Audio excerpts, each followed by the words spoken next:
There's a remarkable thing in just about every Dutch city, areas that are almost completely devoid of cars, and it's amazing. Walking around these areas is remarkable, it's so lively, yet peaceful. You'll see people of all ages, children, seniors, families, everyone. This is the Dutch concept of autoluwe. It's important to note here what autoluwe is not. It does not mean car-free.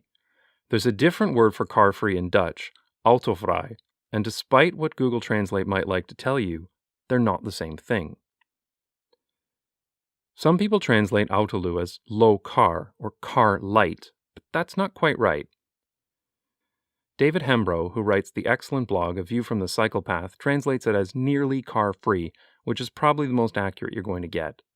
I'll put a link to David's video and blog in the description. Autoluwe areas are incredible, so it's crazy to me how whenever an autoluwe concept is proposed, in just about any city, there's a sudden irrational anger that it generates in people.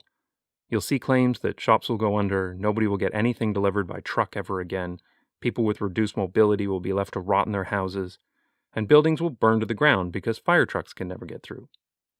Or maybe you'll hear that it's part of some evil leftist agenda. This reaction isn't limited just to where you live, it happens everywhere. A few years ago I saw it myself when Toronto created a pilot project to limit through traffic to cars on King Street in order to speed up the streetcars. A pilot that was successful and became permanent earlier this year. When Copenhagen proposed to pedestrianize this street, how is that pronounced? You gotta be kidding me, Danish. The Stroll, in 1962, the mayor received so many death threats that he had to travel with bodyguards. The Danish street was a huge success, inspiring several others in the city. Shops on Copenhagen's pedestrian streets do great business, despite the cold and snowy Danish winters. And it happened in the Netherlands too, when the famous Groningen traffic circulation plan was proposed in the 1970s. That's the plan that ultimately turned this into this, and this into this. Shopkeepers staged protests, and the politician driving the project required police protection because of threats of violence. Today, nobody would propose bringing the cars back. The shops are thriving, and Groningen has the cleanest air of any major city in the country.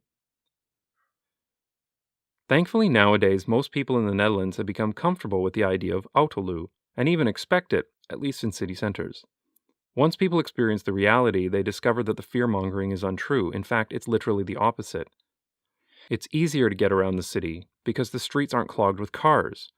The area has become more accessible. People who can't drive, such as seniors, children, or really anyone else who would be dependent on others to shuttle them around, can now travel independently without fear of being run over by motor vehicles. Small businesses, who are usually the first to resist, tend to do quite well. I mean, unless you're an auto garage or something. This makes sense because what small retail businesses really need the most is not parking, it's foot traffic, and people prefer walking in an autoluwe area rather than along the side of a busy road. The most remarkable thing of all is that people who absolutely do need to drive also find it easier. With the majority of car traffic removed, it becomes quicker for residents, delivery vehicles, handicap vehicles, and emergency vehicles to make it to their destinations. So autoluwe places can have cars, but that access is heavily restricted to benefit other modes of travel. A good example of this is the Frans Hals neighborhood in Amsterdam. All cars are permitted in this area, though only through certain routes. Very limited street parking is available, mostly for deliveries. The majority of the former surface car parking spots have been converted into gardens, playgrounds, and bicycle parking. Autoluwe doesn't work everywhere, of course, and certain elements need to be in place for it to be successful. North American attempts are almost always unsuccessful because they're still built with a car-first mindset. If you assume that people are going to drive to your pedestrian street, you've already failed.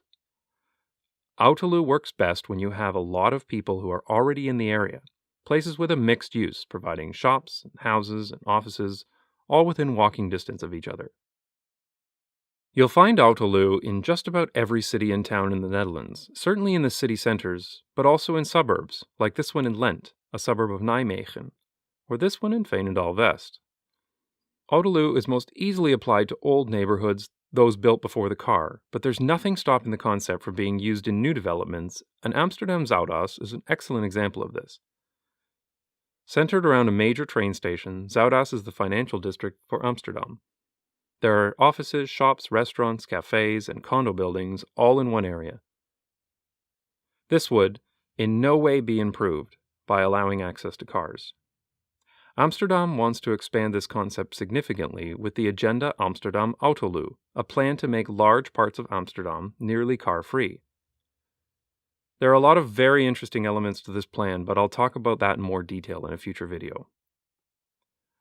Autoluw is responsible for some of the greatest urban environments I've ever visited, so I'm really glad to see Amsterdam's plans for the future.